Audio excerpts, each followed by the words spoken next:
Sir, ಈಗ ಕಾರಾಗೃಹ ಇಲಾಖೆ ಅಂತ ಹೇಳಿದ್ಮೇಲೆ ನಿಮ್ಮ ಅಧಿಕಾರಿಗಳ ಜೊತೆಗೆ ಯಾರು ಅಲ್ಲಿ ಕೈದಿಗಳಿರ್ತಾರೋ ಅಥವಾ ವಿಚಾರಣಾಧೀನ ಕೈದಿಗಳಿರ್ತಾರೋ ಅಂಥವರ ಯೋಗಕ್ಷೇಮವನ್ನು ವಿಚಾರಿಸೋದು, ಅವರ ಕುಂದುಕೊರತೆಗಳನ್ನು ವಿಚಾರಿಸೋದು ಕೂಡ ತಮ್ಮ ಜವಾಬ್ದಾರಿ, ಕರ್ತವ್ಯ. ಈ ನಿಟ್ಟಿನಲ್ಲಿ ತಾವು ಕೂಡ ಪರಪ್ಪನ ಅಗ್ರಹಾರ ಜೈಲಿಗೆ ಹಲವಾರು ಬಾರಿ ಭೇಟಿಯನ್ನು ಕೊಟ್ಟಿದ್ದೀರಿ. ಈ ಸಂದರ್ಭದಲ್ಲಿ ಪವಿತ್ರ ಗೌಡ ಇರ್ಬೋದು, ದರ್ಶನ್ ಇರ್ಬೋದು, ಅಥವಾ ಪ್ರಜ್ವಲ್ ರೇವಣ್ಣ ಇರ್ಬೋದು, ವಿನಯ್ ಕುಲಕರ್ಣಿ ಇರ್ಬೋದು, ಇಂಥವ್ರನ್ನ ಭೇಟಿಯಾಗಿದ್ರಾ? ಅವ್ರು ಏನಾದರೂ ಕುಂದುಕೊರತೆಯನ್ನು ತಮ್ಮ ಬಳಿ ಹೇಳ್ಕೊಂಡ್ರ ಹೊಸ DGP ಬಂದಿದೆ? ಇಲ್ಲ, ಕುಂದುಕೊರತೆ ಹಾಗೆ ಯಾರೂ ನಮಗೆ ಅದು ಆರ್ತಿಯನ್ನು ಹೇಳಿಲ್ಲ.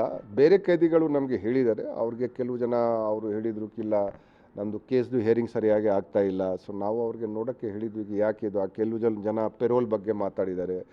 ಕೆಲವು ಜನ ಅವರು ಹೇಳಿದರು, UT ಪ್ರಿಸ್ನರ್ಸ್ಗೆ ನಮಗೆ ಔಷಧಿದು ಸೌಲಭ್ಯ ಸರಿಯಾಗಿ ಸಿಗ್ತಾ ಇಲ್ಲ, ಸಪ್ಲೈ ಸರಿಯಾಗಿ ಇಲ್ಲ.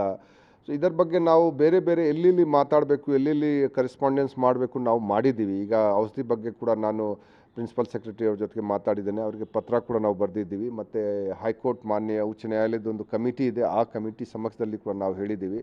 ಮತ್ತು ಈಗ ನಾವು ಒಂದು ಯೋಚನೆ ಮಾಡ್ತಾ ಇದ್ವಿ, ಎಲ್ಲ ಒಂದು ಕಂಪ್ಲೇಂಟ್ ಬಾಕ್ಸ್ ಇಡೋದು ಎಲ್ಲ ಜೈಲುಗಳಲ್ಲಿ. ಅಲ್ಲಿ ಯಾರಿಗೇನಾದರೂ ಕುಂದುಕೊರತೆ ಇದ್ದರೆ ಆ ಕಂಪ್ಲೇಂಟ್ ಬಾಕ್ಸ್ನಲ್ಲಿ ಅವರು ಕುಂದುಕೊರತೆ ಅವರು ಹಾಕ್ಕೊಂಡು ಅವರು ಹೋಗಬೇಕು. ಮತ್ತು ಆ ಕುಂದುಕೊರತೆಯಲ್ಲಿ ಯಾವುದು ಜೆನ್ವಿನ್ ಇದೆ ಅದು ಪರಿಹಾರ ನಮ್ಮವರು ಮಾಡಬೇಕು. ಮತ್ತು ಅವರು ಎನಾನಿಮಸ್ ಹಾಗೆ ಕೂಡ ಹಾಕ್ಬೋದು. ಮತ್ತು ಎಲ್ಲಿ CCTV ಕ್ಯಾಮ್ರಾ ಇಲ್ಲ ಅಲ್ಲಿ ನಾವು ಅವ್ರಿಗೆ ಹಾಕ್ಸ್ಲಿಕ್ಕೆ ನಾವು ವ್ಯವಸ್ಥೆ ಮಾಡ್ತೀವಿ. ಸೊ ಅದು ನಾವು ಕುಂದುಕೊರತೆ ಏನಿದೆ. ಆದರೆ ನಿರ್ದಿಷ್ಟವಾಗಿ ಯಾರು ನಮಗೆ ಕೆಲವು ಜನ ಹೇಳಿದ್ದಾರೆ. ಈಗ ಮತ್ತು ವೇಜೇಜ್ ಬಗ್ಗೆ ಮಾತಾಡಿದ್ದಾರೆ ನಮ್ಮ ಕನ್ವಿಕ್ಟ್ ಪ್ರಿಸ್ನರ್ಸ್ಗೆ. ಅವ್ರದ್ದು ವೇಜೇಜ್ ಬಹಳ ದಿವಸದಿಂದ ಸಿಕ್ಕಿಲ್ಲ. ನಮ್ಮ ಮಾನ್ಯ ಸರ್ಕಾರ ಅವ್ರಿಗೆ 17.5 crores ವೇಜೇಜ್ ಈಗಲೇ ಇದು ಮಾಡಿದ್ದಾರೆ. ಆದರೆ ಅವ್ರಿಗೆ ಖಾತೆಗೆ ಈಗ ಹೋಗಬೇಕು. ಸ್ವಲ್ಪ ಈಗ ಟೆಕ್ನಿಕಲ್ ಸ್ವಲ್ಪ ಸಮಸ್ಯೆಗಳು ಇದೆ, ಅದು ನಿವಾರಣೆ ಮಾಡೋಕ್ಕೆ ನಾವು ಪ್ರಯತ್ನ ಮಾಡ್ತಾ ಇದ್ದೀವಿ.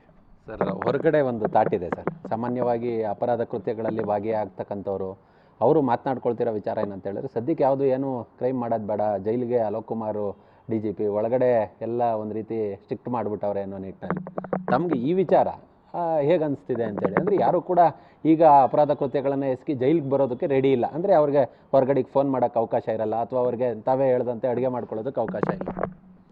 ಇಲ್ಲ ನೋಡಿ, ನಾವು ಪೊಲೀಸ್ ಅಧಿಕಾರಿ ಆಗಿ ನಮ್ಮ ಉದ್ದೇಶ ಸಮಾಜದಲ್ಲಿ ಒಂದು ಶಾಂತತೆ, ಅಂತರ, ನೆಮ್ಮದಿ ಇರಬೇಕು. ಅವರು ಹೊರಗಡೆ ಆಗಲಿ ಒಳಗಡೆ ಆಗಲಿ ಅವರು ಒಳ್ಳೆಯ ರೀತಿಯಿಂದ ಇದ್ದರೆ ಸಮಾಜಕ್ಕೆ ಒಳ್ಳೆಯದು, ನಮಗೆ ಎಲ್ಲರಿಗೆ ಒಳ್ಳೆಯದು, ಸರ್ಕಾರಕ್ಕೆ ಒಳ್ಳೆಯದು. ಸೊ ಅವರು ಸ್ವಲ್ಪ ದಿವಸ ತಮ್ಮ ಅಪರಾಧ ಕೃತ್ಯವನ್ನು ಅವರು ಸ್ವಲ್ಪ ಪೋಸ್ಟ್ಪೋನ್ ಮಾಡಿದರೆ ಅವ್ರಿಗೆ ಕೂಡ ಒಳ್ಳೆಯ ಆಗುತ್ತೆ, ನಮಗೆ ಕೂಡ ಒಳ್ಳೆಯ ಆಗುತ್ತೆ. ನಮ್ಮ ಜೈಲಿನಲ್ಲಿ ಕೂಡ ಕಮ್ಮಿ ಜನ ಬರ್ತಾರೆ. ಯಾಕೆಂದ್ರೆ ನಮಗೆ ಈಗಲೇ 4800 ಜನ ಇಲ್ಲಿ ಪರಪ್ಪನ ಅಗ್ರಹಾರದಲ್ಲಿದ್ದಾರೆ. ಬೇರೆ ಜೈಲಿನಲ್ಲಿ ಕೂಡ ಇದ್ದಾರೆ. ಇಡೀ ರಾಜ್ಯದಲ್ಲಿ 15,000 ಜನ ಕೈದಿಗಳು ಇದ್ದಾರೆ. ನಮ್ಮ ಆಸೆಗೆ ಎಲ್ಲ ಕೈದಿಗಳ ಸಂಖ್ಯೆ ಕಮ್ಮಿ ಆಗಬೇಕು. ಸುಮ್ಮನೆ 420 ಮಾಡಿಕೊಂಡು ಕಮ್ಮಿ ಆಗೋದು ಬೇಡ.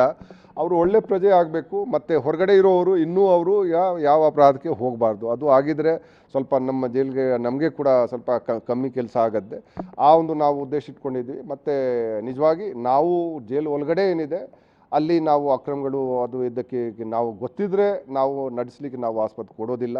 ಅದರ ಸಲುವಾಗಿ ಸರ್ಕಾರ ಕೂಡ ಇದರ ಬಗ್ಗೆ ಬಹಳ, ನಮ್ಮ ಮಾನ್ಯ ಮುಖ್ಯಮಂತ್ರಿ ಅವರು ಆಗಲಿ, ಮಾನ್ಯ ಗೃಹ ಸಚಿವರು ಆಗಲಿ, ಅವರು ಕೂಡ ಇದರ ಬಗ್ಗೆ ತುಂಬಾ ನಮಗೆ ಇದರ ಬಗ್ಗೆ ಹೇಳಿದ್ದಾರೆ. ಇದು ಬಹಳಷ್ಟು ಕೆಟ್ಟ ಹೆಸರು ಸರ್ಕಾರಕ್ಕೆ ಇದರ ಸಲುವಾಗಿ ಬರ್ತಾ ಇದೆ, ನಾವು ನಿಲ್ಲಿಸಬೇಕು. ಸೊ ಆ ನಿಟ್ಟಿನಲ್ಲಿ ನಾವು ಪ್ರಯತ್ನ ನಾವು ಮಾಡ್ತಾ ಇದ್ದು. ಮತ್ತು ನಮ್ಮ ಇಲಾಖೆ ಸಲುವಾಗಿ ಸರ್ಕಾರಕ್ಕೆ ಯಾವುದು ಚ್ಯುತಿ ಆಗಬಾರ್ದು ಅದು ನೋಡ್ಕೊಳ್ಳೋದು ನಮ್ಮೆಲ್ಲರದ್ದು ಜವಾಬ್ದಾರಿ ಆಗುತ್ತೆ. ಆ ನಿಟ್ಟಿನಲ್ಲಿ ನಾವು ಪ್ರಯತ್ನ ಸಾಕಷ್ಟು ಮಾಡ್ತೀವಿ.